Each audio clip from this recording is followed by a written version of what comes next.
Hey, what's going on everybody? It's Nate here with 7 Run Aquatics, bringing you all a quick little update video on the fish room, as well as a bit of an explanation as to why I haven't been posting a lot of videos lately. So we'll go ahead and start with that, and then we'll move on to kind of what's been going on with the fish tanks and everything. So I'm in the process right now of finishing my degree, and I've got a big commute, and just finished my thesis and all that, so luckily that's out of the way, but that's been taking a lot of my time, just trying to finish all this out how I want it to. So that's kind of been why I've been absent as of late. I apologize for not putting out any videos. I have had a little bit of time. I could have put out something like this maybe. But I've got a couple cool series kind of banging around in my head. So hopefully we'll get to those once I get past this whole degree thing. But right now we're looking at the Epistogramma McMaster Eye tank. This is my wild pair, and I came home from work one day, and I don't really pay a lot of close attention to the bottom tanks in my fish room, just because they're harder to get to and harder to see. But I did notice that she had yellowed up significantly, and my male looks really good there. But I did notice she colored up significantly, and I went ahead and looked in that little pod, which is kind of covered up by some Java moss. And she had a bunch of wigglers in there, and so for about a 3 or 4 day period, they were all wigglers in there, and I think she actually kept them in there when they were free swimming for like a day or two. But she's got them out now. It looks like there's about 30 or 40 of them. So hoping to grow these out and see what kind of genetics we got going on here. So I'm actually sitting on the floor. I'm gonna cut right here, and we're going to go up and look at some of the other tanks. Okay, so here we are looking at the 20-gallon long with the SP Winklefleck, the Lampi Tetras, and the Neons way over there. I don't know if I covered it in my last update video, but I actually got a spawn out of these guys, and unfortunately I don't think it was a big spawn, and most of the fry either died off or the eggs fungused over or something. The female ate them, I don't know. But 2 of them made it, and she had those 2 for about a week, and one of them I think got eaten up, so I siphoned out the remaining fry and tried to keep him in a little floating container in the tank. Unfortunately he didn't make it because one of my Lampi Tetras decided to jump into the container, thus killing any hopes I had of raising that fry. But they are showing promising behavior. You can kind of see them right now. She's been going in her little cave, and he's kind of whipping his tail at her, and she's doing the same thing, and she's got her breeding dress on. So hopefully we'll get some action out of those guys soon. But yeah, let's go up and check out the Cockatoides tank. We're probably not going to see a lot of them, but maybe we'll get a good shot. Oh, we actually do. There's my male right there. He's always in the dark. He never really comes out. He's probably one of my favorite fish, though. He's such a big guy. The female you never see, and my Nanostomas beckfordi in there are just kind of hiding all over the place. But that's what's going on with the Cockatoides. They're showing a little bit of breeding behavior. She's still kind of being a piss poor mother and eating all her eggs. So I don't know if I'm going to get another female or maybe try harem spawning them, but she's not been working out so far.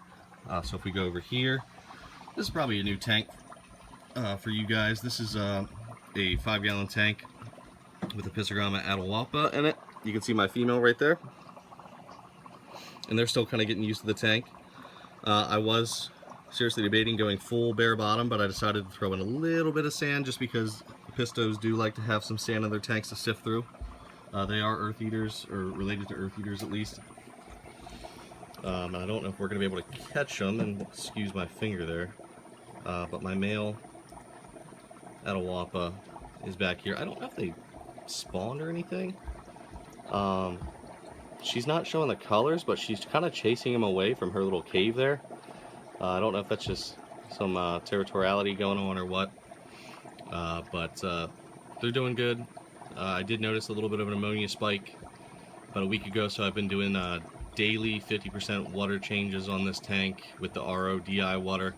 They seem to be responding really well to it. They're coloring up again, and hoping to get some fry out of these guys eventually too. If we go down, this was another surprise for me as well, and I'm gonna fall over here.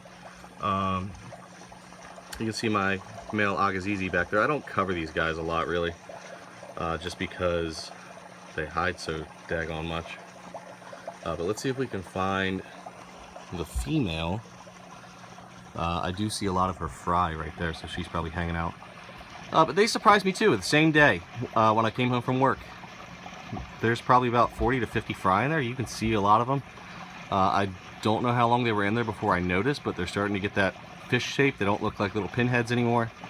I've been feeding them baby brine shrimp, frozen baby brine shrimp. I still got to get my live brine shrimp going, but they've been eating the frozen stuff, and also some crushed Southern Delight small cichlid food, so they're growing up pretty good. And in this tank, as always, I did sell a lot of the Cockatoides fry, but I'm pretty certain that most of these fish in here are female. So if you want a female Cockatoides, or you need one, or you know someone who does, leave a comment and let me know, because I have plenty of them. And then I might have covered it. See if we can get a down shot on them. These are the Apistogramma CF Combre that I got from Chance at the Cichlid Garden. Some of these are going to be going to auction at the Capital Cichlid Association in a couple days here. But I am keeping a couple for myself. And they're staying really small, to be honest. I still got to get one tank cycled out, and that'll be the tank that they're going to go in and grow out in. But for now, they're doing pretty well in the little breeder net. I've got some Java moss in there to so they can pick some infusoria off and all that good stuff. And then down here, we have our not Cockatoides, we have our kind of menagerie tank, where we've got the Paleotis cory cats. I think there's some Corydorus pygmaeus in there. There's a random female guppy, and then my nephew's betta way back there, which I actually like more than my nephew does. But over here we have a cycling tank, and my nephew's actually yelling in the background, so sorry about that.